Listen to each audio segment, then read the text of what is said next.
Pappy's back this week. We've had an unusual week. Been trying to get an antenna for this house. Had to cut the cable cord. It just got so expensive. I was paying almost $400 a month for internet and TV, and we didn't even have any of the premium channels like HBO and Showtime and all of that stuff. We just had what I always called basic, and it's gotten up to, with all the cable boxes and everything, it's gotten up to over $350 a month, and I just can't pay that. So I'm trying to put an antenna in, and I've been back and forth to the stores, and I've been buying these antennas, and they all claim that they can pick up 50, 70 miles away. Well, I'm about 25 miles away from Atlanta. Now, granted, I am in a valley. I live off of near a river, the Alcovy River, so I'm kind of low down, so that probably is not helping any, but I still figured it should work at least half the distance of what they say, and I've tried 3 different ones, and not a one has been able to do it. But anyway, that's kind of the week I've been dealing with. And I have been fighting a little bit of a cold. Part of it, seasons are changing, and it's either that or allergies. I just, with all that said, I haven't really got a whole lot going this week. I spent all my time today just chasing these antennas. I've tried 3 or 4 different ones, and none of them are doing what they advertise, so I take them back and get a different brand. But that's where I'm at. And I just wanted to go over a few things with you. Last week when we moved these engines, I did say 5 engines. Well, there was 5. I just didn't tell you about one of them. One of them was the 400 engine right here. Let's see if I can flip it around where you can see it. It doesn't have heads on it any longer. It was the one out of my 64 Oldsmobile.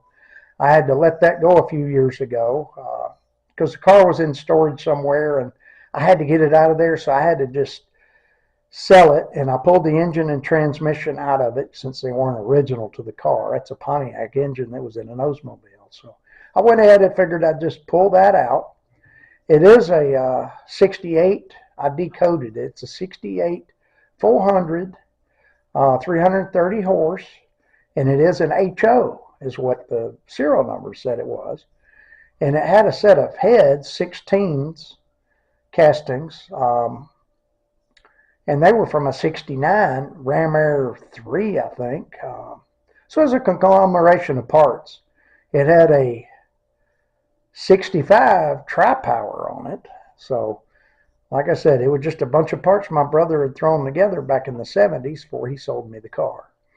And that's another story. You see that on my intro, that old 64 Olds. That was my first car.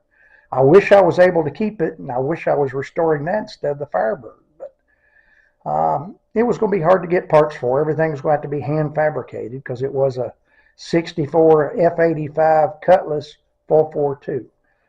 So nobody makes parts for it other than just have to fab out what you need, which I'm just now getting to that ability now. So anyway, all that said, we'll just get back to it. I've been doing some soul searching this week. We're going to do something a little different this week for this week's video. I was just driving to and from work, and I've noticed they've been doing a lot of construction. The Road 316, which runs up through Lawrenceville all the way out to Athens and beyond. It was at one time, I think it was tagged something else. It might even been tagged an interstate. And it was supposed to have gone all the way through to Athens. And this was back in the 50s when they started building the original interstates, around the country. And apparently it lost its funding and it ended in Lawrenceville. And that was at 120, Georgia 120. And that's where 316 used to end. That's what we call it now. I can't remember the I designation. Back then, it may have had one. I can't quite remember it. Like I said, it was back about the time I was born when all that happened. But I had a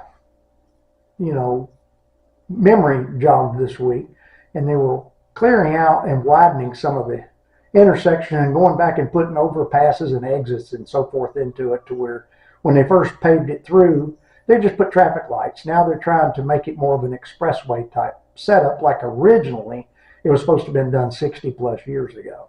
They're coming back and adding all those exits. And they have to clear a lot of trees and so forth to do that and reroute roads. And they dug up this old tank, and it was like a big drum, probably, I guess, 1,000 gallons or more. And it was, they dug it up. It's all beat up. And I've been driving past that past couple of weeks. I guess they don't know quite what to do with it, because I don't think they planned on finding it. And it reminded me of something when I was a kid. And back before they built this 316 through up here, there was a little narrow 2-lane road that came through, and there was an old dirt airstrip there. And it wasn't really an airport. It was more like somebody owned it or something. There was just a dirt landing strip.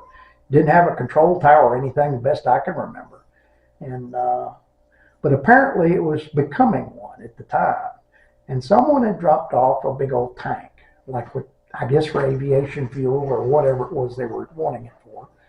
Like what you see at a service station or something, but this was at this airstrip. And it was just laying there. And back in the day, my father, he had a friend of his that lived off of that 2-lane road. They had a cabinet shop.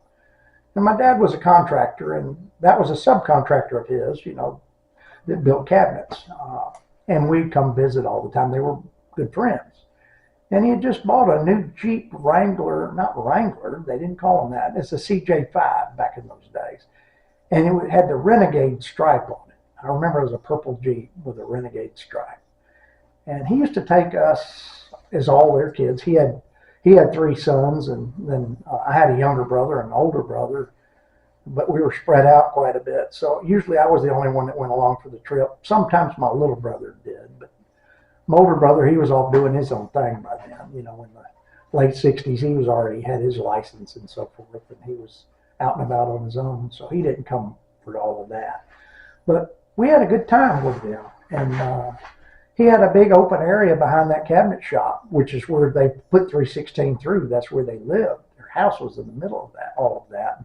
He made us some dirt tracks, for the go-karts and so forth. And then that Jeep, we'd go crashing through the woods and knocking down pine trees and so forth. It was a brand new Jeep, and they were tearing it up, And my dad and James, they were drinking buddies, so they'd get a few in them and take us for a wild ride.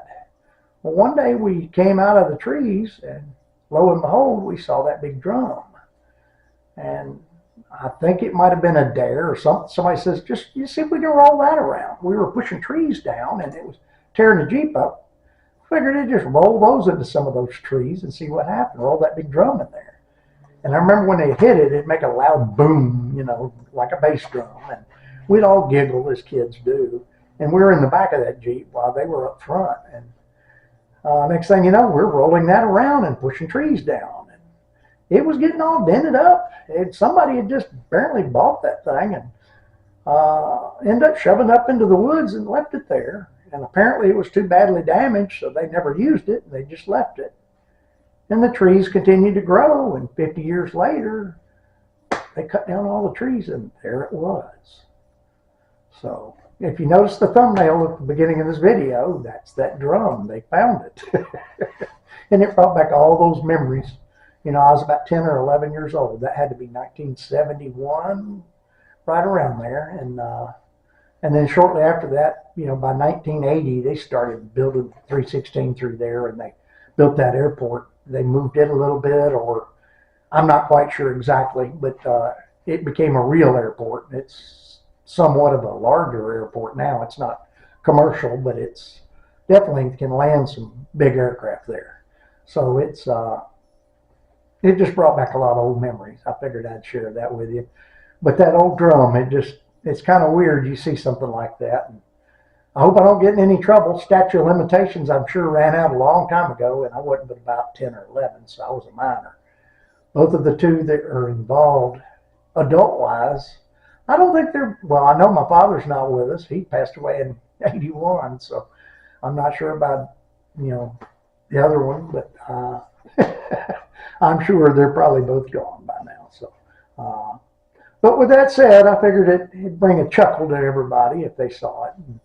But just pushing that old drum, if you can picture pushing that around with a Jeep with about four young kids ranging from about 12 to 6 in the back of a Jeep with two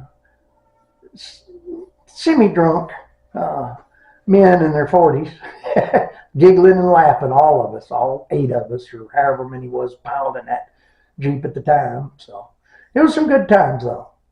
But anyway, I figured I'd share that with you.